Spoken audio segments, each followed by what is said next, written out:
সেটা হতে পারে। সবসময় তো ষড়যন্ত্রকারীরা জাতির মধ্যে কোনো অনৈক্য বিভেদের সুযোগ পেলে এটা কাজে লাগাবার চেষ্টা করে থাকে।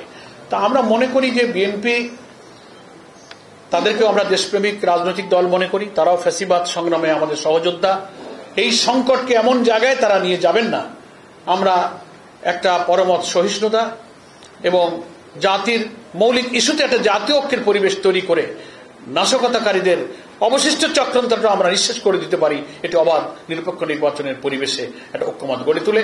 সেজন্য আমাদের বর্তমান অন্তর্বর্তী সরকারও যেমন সব রাজনৈতিক দলকে আহ্বান জানিয়েছে, আমাদের জামাত ইসলামীর পক্ষ থেকেও, আমাদের নেতৃত্বের পক্ষ থেকেও বিএনপি সহ সবার প্রতি এই আহ্বান জানানো হয়েছিল এবং আমাদের 8 দলের শীর্ষ নেতৃবৃন্দ কিন্তু একই আহ্বান জানিয়েছেন। আমরা সব সময় জামাত ইসলামী সহ 8 দল উদারভাবে সব দলের মধ্যে আলোচনার ভিত্তিতে এই সংকট নিরসনের পক্ষপাতী।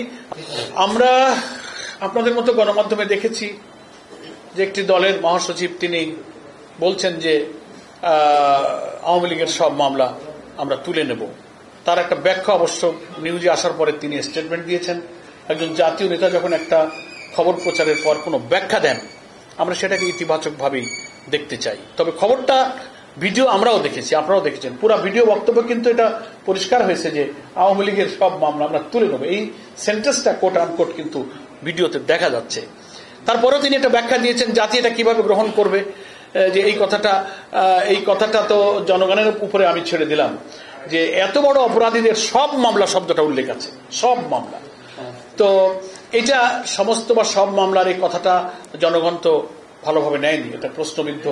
আবার একটা কথা মিডিয়াতে অনেক নেতৃবৃন্দ ওই দলেরই বলছেন যে আপনাদের নৌকার লোকদের পাশে ধানের শীষে আমরা আসি, অসুবিধা নাই, অনেক কথাই তো শোনা যাচ্ছে। তো এগুলো গণমাধ্যমে প্রকাশিত খবর। আমরা মনে করি যে এগুলো ফ্যাসিবাদ বিরোধী আন্দোলনের যে চেতনা, সেই চেতনায়, সেই মূল্যবোধে যারা দৃঢ় থাকবেন, শক্ত থাকবেন, কোনো রাজনৈতিক স্বার্থে কোনো কারণে আমরা এই জায়গা থেকে পিছপা হব না। আমাদের প্রত্যেকেরই দায়িত্ব এই জায়গাতে শক্ত থাকা।